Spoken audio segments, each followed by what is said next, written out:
Hello everyone, আসসালামু আলাইকুম। আমি মুজিবুর রহমান, আপনার সবাইকে স্বাগত জানাচ্ছি আজকের লেকচার ভিডিওতে। আজকে আমরা দেখব মেশিন লার্নিংয়ের সাপোর্ট ভেক্টর মেশিন বা এসভিএম। তো এই টপিক্সটা কিন্তু পুরোটা একটা থিওরিটিক্যাল কনসেপ্ট। তো চলুন শুরু করা যাক।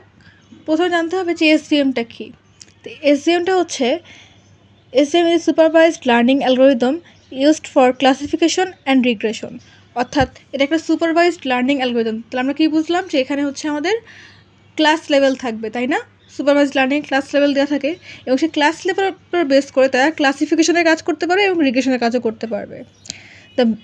The main goal is to find the optimal hyper plane that separates class using the maximum margin. It will work for small and medium data sets high dimensional data. আচ্ছা, এটার main গোলটা কি? Main গোলটা হচ্ছে একটা optimal hyper plan use করে দুইটা ক্লাসকে বা একাধিক ক্লাসকে তারা সেপারেট করতে পারে ম্যাক্সিমাম একটা মার্জিনের উপর বেস করে। সেটা আমরা আস্তে আস্তে দেখবো, যখন আমরা সিনারিও দেখবো তখন আমরা বুঝতে পারবো। তো এটা কী জন্য ভালো কাজ করে কার কার জন্য? সেটা হচ্ছে স্মল অথবা মিডিয়াম ডেটার জন্য ভালো কাজ করতে পারে এবং যেখানে হাই ডাইমেনশনাল ডেটা থাকে সেটার জন্য ভালো কাজ করতে পারে এসভিএম। তো এখন আমরা কিছু এসভিএমের টার্মিনোলজি দেখবো, অর্থাৎ যে টার্মগুলো আমাদের সামনে আসবে সেগুলোর একটু বেসিক কনসেপ্ট আর কি। তো এই যে প্রথমে এটাকে বললাম যে হাইপার প্ল্যান। হাইপার প্ল্যানটা কি? Decision boundary that separates data points. যেই ডিসিশন বাউন্ডারিটা ডেটা পয়েন্টগুলোকে সেপারেট করে সেটাই হচ্ছে hyper plane. In two D স্পেসে সেটা হচ্ছে একটা লাইন হয় এবং 3D স্পেসে সেটা একটা প্লেন হিসেবে কাজ করে। আমরা আস্তে আস্তে দেখবো জিনিসগুলো। এখন দেখবো সেটা হচ্ছে মার্জিন। এটাকে বলছিলাম যে মার্জিনকে ম্যাক্সিমাইজ করে, তাই না? তো মার্জিনটা কী জিনিস সেটা দেখতে হবে। মার্জিনটা হচ্ছে distance between the hyper plan and the nearest data point. অর্থাৎ হাইপার যে প্ল্যানটা, অর্থাৎ যে ডিসিশন বাউন্ডারিতে দুইটা ক্লাসকে আমরা আলাদা করলাম, ক্লাসের মধ্যে কী আছে? ডেটা পয়েন্টস আছে। ওই ডেটা পয়েন্টস ওই যে ডিসিশন বাউন্ডারি যে লাইনটা, ওই লাইনটার মধ্যে এবং ডিসিশন ডেটার মধ্যে ডেটা পয়েন্টের মধ্যে যে ডিফারেন্সটা বা ডিস্টেন্সটা সেটাই হচ্ছে মার্জিন। এসভিএম ট্রাই করে যে আমাদের যে মার্জিনটা সেটাকে ম্যাক্সিমাইজ করার জন্য, ঠিক আছে? এরপর হচ্ছে support vector machine. Data point that are closest to the hyper plane. অর্থাৎ যে ডেটা পয়েন্টগুলো হাইপার প্ল্যানের খুব কাছাকাছি সেটাই হচ্ছে সাপোর্ট ভেক্টর। আর হার্ড মার্জিনটা কি? Use when data is perfectly linearly separable. যখন ডেটাগুলো লিনিয়ারলি সেপারেবল থাকে তখন আমরা হার্ড মার্জিন ইউজ করব। আর যখন আমাদের ডেটাগুলো মানে কিছু কিছু সময় মিস ক্লাসিফিকেশনের কাজ করে থাকে, যাতে ডেটার কোনো নয়েজ থাকলে সেটাকে হ্যান্ডেল করা যায়, তখন আমরা সফট মার্জিনটাকে ইউজ করব। তো এতে গেলো বেসিক কনসেপ্ট। এখন কথা হচ্ছে লিনিয়ারলি সেপারেবল জিনিসটা কী, তা এটা আমরা এখন দেখব।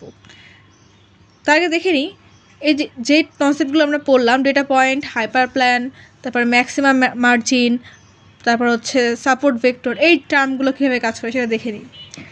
সাপোজ এখানে একটা 2D প্ল্যান, এখানে এই যে রাউন্ড শেপ যেগুলো ছোটো ছোটো এগুলো হচ্ছে ডেটা পয়েন্টস দুই দিকে। তাই আমরা মাঝখানে যেটা একটা লাইন টানি, সিঙ্গেল স্ট্রেট লাইন দিই, এইটাই হচ্ছে আমাদের হাইপার প্ল্যান, ঠিক আছে? আর এই যে দেখেন এই যে গোল গোল এগুলো হচ্ছে ডেটা পয়েন্টস দুই সাইডের। আর এই যে একটা ডট ডট দেওয়া লাইন দেওয়া আছে, দেখেন এই ডেটা পয়েন্ট থেকে হাইপার প্লেনের দূরত্ব হচ্ছে এইটুকু। আবার এই যে ডেটা পয়েন্ট এর থেকে হাইপার প্লেনের দূরত্ব হচ্ছে এইটুকু। এই যে ডেটা পয়েন্ট থেকে একটা হাইপার প্লেনের যে দূরত্বটা বা ডিস্টেন্সটা সেটাই হচ্ছে সাপোর্ট ভেক্টর। আমি এখানে এসভি লিখছি, সেটা হচ্ছে সাপোর্ট ভেক্টর। আর এই যে দুইটা সাপোর্ট ভেক্টরের মধ্যে যে ডিফারেন্সটা, একটা হাইপার প্লেনের মধ্যে যে সাপোর্ট ভেক্টর দুটো আছে সেই দুটোর মধ্যে যে ডিফারেন্সটা সেটাই হচ্ছে ম্যাক্সিমাম মার্জিন। আশা করি আপনারা কনসেপ্টটা ক্লিয়ার হয়েছেন। এখন আমরা দেখব এসভিএমের টাইপসগুলো। এসভিএম মেনলি দুই ধরনের, একটা হচ্ছে লিনিয়ার এসভিএম আর একটা হচ্ছে নন লিনিয়ার এসভিএম। তো প্রথমে জেনে নিই যে লিনিয়ার এসভিএমটা কী। লিনিয়ার এসভিএমটা হচ্ছে linear SVM is used for linearly separable data, which means if a data set can be classified into two classes using a single straight line, then those data are linearly separable. অর্থাৎ এই যে দেখেন এই সিনারিওটা খেয়াল করেন যে এগুলো data point, এগুলো ডেটা পয়েন্ট। আমরা যদি একটা স্ট্রেট লাইন ড্র করি তাহলে দুইটা কি ভাগ হচ্ছে না, হাফ হাফ করে। এই যে মিডিল বরাবর যে দাগটা দেখেন, এই সাইডেও যে কয়টা পয়েন্ট, এই সাইডেও সে কয়টা পয়েন্ট, দুইটা সাইডেই ইকুয়ালি ডেটা পয়েন্টগুলো ডিস্ট্রিবিউট হচ্ছে, তাই না? এই জিনিসটাই যেটা আমরা একটা স্ট্রেট লাইনের ফলে কোনো ডেটা পয়েন্টকে মানে লিনিয়ারলি বা সমান সমানভাবে সেপারেট করতে পারি, দুটা ক্লাসে ভাগ করতে পারি। সাপোজ এটা হচ্ছে ক্লাস এ, এটা হচ্ছে ক্লাস বি, দেন দুটা ক্লাসে ভাগ হয়েছে না, এই জিনিসটাই হচ্ছে লিনিয়ারলি সেপারেবল। যদি সেটা পসিবল না হতো তাহলে সেটা হতো নন লিনিয়ার, ঠিক আছে। তো এই লিনিয়ারলি সেপারেবল যে ডেটা পয়েন্টগুলো সেগুলোকে নিয়ে কাজ করার জন্য যে ক্লাসিফায়ারটা কাজ করে সেটাই হচ্ছে লিনিয়ার এসভিএম। ক্লিয়ার? তো লিনিয়ার এসভিএমতে বুঝলাম, এখন নন লিনিয়ার এসভিএমটা দেখি। তো নন লিনিয়ার এসভিএমটা কি? A non-linear SVM used for non-linear separable data, which means if a dataset cannot be classified by using a straight line, then those data are non-linearly separable. অর্থাৎ দেখেন এখানে একটা আছে two dimensional data, space, two dimensional space. এখানে হচ্ছে এই যে round শেপগুলো এটা একটা ক্লাস, আর এই যে ত্রিভুজ শেপগুলো এটা হচ্ছে আরেকটা ক্লাস। তো দেখেন এটা যদি আমরা স্ট্রেট লাইন দিতাম এরকমভাবে, তো এদিকেও আমরা দেখতে পাচ্ছি যে আমাদের কিছু রাউন্ড শেপের যে ক্লাস সেটা থাকছে এবং এই ট্রায়াঙ্গেল শেপের যে ক্লাস সেটা থাকছে। আবার যদি এই সাইডে খেয়াল করতাম সেক্ষেত্রে সেমভাবে ট্রায়াঙ্গেল থাকছে, রাউন্ডও থাকছে। কোনোভাবেই কিন্তু আমরা রাউন্ড আর ট্রায়াঙ্গেলকে আলাদা করতে পারছি না, তাই না? এখান থেকে যদি আমি এদিক দিয়ে স্ট্রেট লাইন দিই বা এই সাইড দিয়ে স্ট্রেট লাইন যেদিক দিয়ে দিই না কেন, আমাদের কিন্তু সেপারেট করা পসিবল হচ্ছে না, কোনো না কোনো ডেটা পয়েন্টস কিন্তু থেকেই যাচ্ছে। এই যে একটা সিচুয়েশন অ্যারাইজ হলো যেখানে সেপারেট করা যাচ্ছে না, এটাই হচ্ছে নন লিনিয়ারিটি, ঠিক আছে। অর্থাৎ এটা লিনিয়ারলি সেপারেবল না। তো এইটাকে ক্লাসিফাই করার জন্য যেই অ্যালগোরিদমটা ইউজ করা হয় বা যে ক্লাসিফায়ারটা ইউজ করা হয় সেটাই হচ্ছে নন লিনিয়ার এসভিএম। আশা করি আপনারা লিনিয়ার এসভিএম এবং নন লিনিয়ার এসভিএমটা বুঝতে পেরেছেন। তো এখন দেখি যে এসভিএমটা কীভাবে কাজ করে। Plot data in feature space, অর্থাৎ এটা একটা ফিচার স্পেস, তাই না? 2D বা 3D ফিচার স্পেস, তারা কী করে ডেটা প্লট করে, ডেটা পয়েন্টসগুলো প্লট করে। Find all possible separating hyper planes, অর্থাৎ কোন কোন জায়গা দিয়ে হাইপার প্লেন দিলে, অর্থাৎ সিঙ্গেল যে স্ট্রেট লাইনে সেটা দিলে আমাদের ইয়েগুলো ডেটা পয়েন্টগুলো সেপারেট করা পসিবল সেগুলো ফাইন্ড আউট করে। এরপরে কি করে? Choose the hyper plan with maximum margin, অর্থাৎ যেই হাইপার প্ল্যানটা চুজ করলে আমাদের মার্জিনটা ম্যাক্সিমাইজ হবে। অর্থাৎ মার্জিন বলতে কি, যে দুইটা সাপোর্ট ভেক্টরের মধ্যে ডিফারেন্সটা, তাই না, যেখানে বেশি হবে সেটাকে চুজ করবে। এরকমভাবে আমাদের সাপোর্ট ভেক্টর মেশিন বা এসভিএমটা কাজ করে থাকে। তো এখন আমরা দেখব যে 3D non linear SVM. If data is not separable in 2D প্ল্যানে, অর্থাৎ দেখেন এখানে যে কাজটা হয়েছে যে 2D প্ল্যানে আমাদের ডেটা সেপারেবল হচ্ছে না, সেই ক্ষেত্রে আমরা কি করব? আমরা 3D প্ল্যানে চলে যাব। সেটা কীরকমভাবে দেখেন যে map it to 3D plane. In 3D plane it may become linearly separable. 3D প্ল্যানে কিন্তু এটা লিনিয়ারলি সেপারেবল করা possible. Then apply linear hyper plane in 3D plane. সেটা কীরকমভাবে, সেটা আমরা এখন একটা এক্সাম্পলের মাধ্যমে দেখব। তার সাথে একটা এক্সাম্পল দেখা যায়।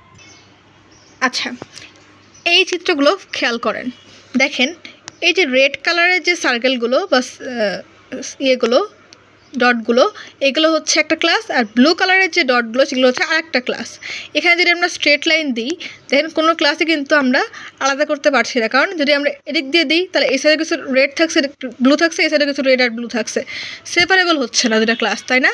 তো এটাকে যদি আমরা এখন 3D প্ল্যানে চিন্তা করি সেক্ষেত্রে কী হচ্ছে দেখেন, এখানে যদি আমরা 3D প্ল্যান চিন্তা করি, দেখেন এই যে একটা 3D প্ল্যান, এটা তো উপরে কি থাকছে, নীলগুলো থাকছে, নিচে হচ্ছে লালগুলো থাকছে। দেখেন এই যেখানে দেখানো হয়েছে যে চারপাশে হচ্ছে নীলগুলো, আর এই যে নিচে হাইপার প্ল্যানের নিচে দেখেন অল্প অল্প দেখা যাচ্ছে এই যেগুলো, এটা হচ্ছে আমাদের লাল যে ডটগুলো সেগুলোর ক্লাস। তো এরকমভাবে কিন্তু আমরা 3D প্ল্যান ইউজ করে যেই পোর্শনগুলো বা যেই পার্টগুলো 2D প্ল্যান দিয়ে সেপারেট করা পসিবল না সেই পার্টগুলোকে আমরা সেপারেট করতে পারি। তো এটাই হচ্ছে বলা হচ্ছিল, এটা এই যে ট্রিক্সটা এটাই হচ্ছে কার্নেলের ট্রিক। তো দেখেন এটা যেটা বলছিলাম 3D প্ল্যান দিয়ে যদি আমরা এটা করতে পারি, সেপারেট করতে পারি দুটো ক্লাসকে, সেক্ষেত্রে আমরা সেটাকে বলতে পারি কার্নেল ট্রিক। অ্যান্ড কার্নেল কীভাবে এসভিএম এর সাথে কাজ করে সেই জিনিসটা দেখার পালা। তো এই kernel function transform data into higher dimensional without explicitly computing it। Say computing করার পরিবর্তে সেটা কী করে, এমনভাবে সে ফাংশনটাকে ইউজ করে যার ফলে ডেটাকে ট্রান্সফর্ম করা যায় হাই ডাইমেনশনালটা থেকে। কিছু কমন কার্নেলের আছে, এক্সাম্পল আছে বা ইউজ আছে, সেটা হচ্ছে লিনিয়ার কার্নেল, যেটা ইউজ করা হয় কোথায়, use for linearly separable data. Polynomial kernel, যেটা ইউজ করা হয় কার্ভ ডিসিশন বাউন্ডারির ক্ষেত্রে। RBF কার্নেল, এটাকে ইউজ করা হয় কমপ্লেক্স ডেটার ক্ষেত্রে এবং এটা হচ্ছে মোস্ট পপুলার কার্নেল মেথড। আর একটা হচ্ছে সিগময়েড কার্নেল, যেটা হচ্ছে ডিফল্ট ভ্যালু বা থ্রেশহোল্ড ভ্যালু সেটাকে নিয়ে কাজ করে, যেটা আমরা নিউরাল নেটওয়ার্কে কিন্তু অলরেডি পড়ে এসেছি, তাই না? এখন কথা হচ্ছে যে RBF কার্নেল, RBF মানে কি? RBFটা হচ্ছে রেডিয়াল বেসিস ফাংশন কার্নেল, এটার শর্ট ফর্মে হচ্ছে RBF। এখন আমরা দেখবো যে SVM এর অ্যাডভান্টেজেসগুলো এবং ডিসঅ্যাডভান্টেজেসগুলো। অ্যাডভান্টেজেসগুলো কী কী প্রথমে সেটা দেখে নিই। অ্যাডভান্টেজগুলো হচ্ছে ইফেক্টিভ ইন হাই ডাইমেনশনাল স্পেসের ক্ষেত্রে কিন্তু SVM ভালো কাজ করতে পারে। ওয়ার্কস ওয়েল উইথ স্মল ডেটাসেটের সাথে SVM ভালো কাজ করতে পারে। মেমোরি কিন্তু এফিশিয়েন্ট হয়, কারণ শুধুমাত্র এখানে সাপোর্ট ভেক্টরটা ইউজ করা হয়, অন্য কিছু কিন্তু ইউজ করা হয় না। তার ফলে কী হয়, মেমোরি অনেকটাই এফিশিয়েন্টলি ইউজ করা যায়। রিডিউস ওভারফিটিংকে রিডিউস করা যায়।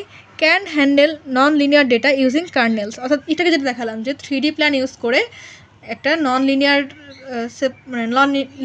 কাজকে সেটাকে হ্যান্ডেল করা যায়, তাই না? এরপরে হচ্ছে সেটা দিয়ে হ্যান্ডেল করা যায়। এবার হচ্ছে আমরা দেখব যে SVM এর ডিসঅ্যাডভান্টেজেসগুলো কী কী।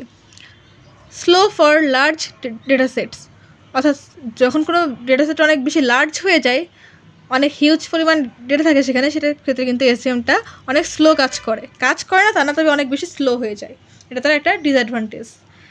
এরপরে কি, choosing kernel and parameters can be difficults, ওই যে যখন একটা ডেটা সেট থেকে আমরা কার্নেল চুজ করতে চাই, যে সেপারেট করা যাচ্ছে না, ক্লাসগুলোকে সেপারেট করা পসিবল হচ্ছে না, সেক্ষেত্রে কোন কার্নেলটা নিলে বেটার হবে, কোন প্যারামিটার নিলে আমরা সেটাকে সেপারেট করতে পারবো, এই জিনিসটা কিন্তু চুজ করা অনেক সময় ডিফিকাল্ট হয়ে যায়। আর SVMটা হচ্ছে আমাদের নয়েজি ডেটার ক্ষেত্রে কিন্তু সেন্সিটিভ একটা ভূমিকা পালন করে। তো এগুলো হচ্ছে তার ডিসঅ্যাডভান্টেজ। তো আমরা আজকে ভিডিওর একদম লাস্ট পোর্শনে আছে, সেটা হচ্ছে SVM অ্যান্ড লজিস্টিক রিগ্রেশন, এটার মধ্যে ডিফারেন্সগুলো কী কী।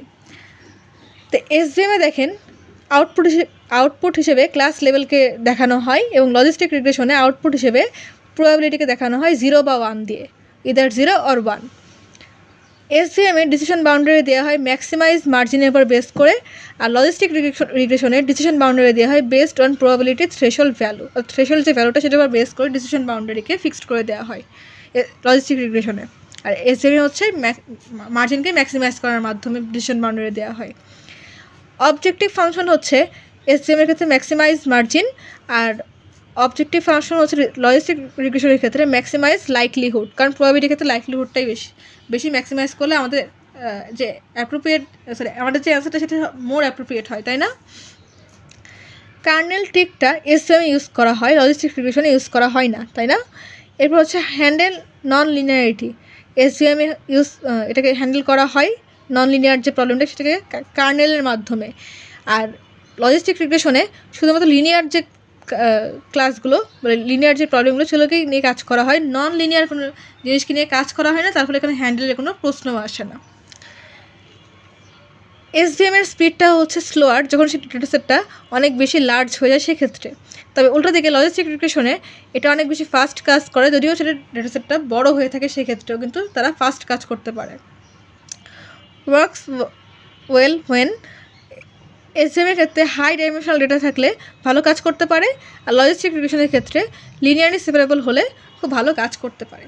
তো এইতে গেল SVM এবং লজিস্টিক রিগ্রেশনের মধ্যে বেসিক ডিফারেন্স। তো এই টাইপের সিনারিও থিওরিটিক্যাল কোশ্চেন কিন্তু আসতে পারে, তো এখান থেকে সিনারিও বেস কোশ্চেন আসতে পারে বা ডিরেক্ট কোশ্চেনও আসতে পারে, নট শিওর অ্যাবাউট দ্যাট।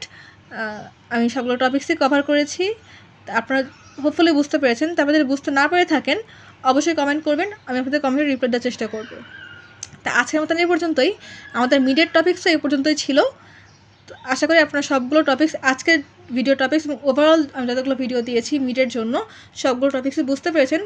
যদি কোনো টপিক্সে কোনো কনফিউশন থাকে অবশ্যই কমেন্ট করবেন। তা আজকের মতন এই পর্যন্তই, পরবর্তী অন্য কোনো সাবজেক্টের অন্য কোনো ভিডিও নিয়ে আপনাদের মাঝে আবার হাজির হয়ে যাব। চ্যানেলটা এখন যারা সাবস্ক্রাইব করেন চ্যানেলকে প্লিজ সাবস্ক্রাইব করুন, ভিডিওতে লাইক করবেন, কমেন্ট করবেন, শেয়ার করবেন। আজকের মতন আল্লাহ হাফেজ।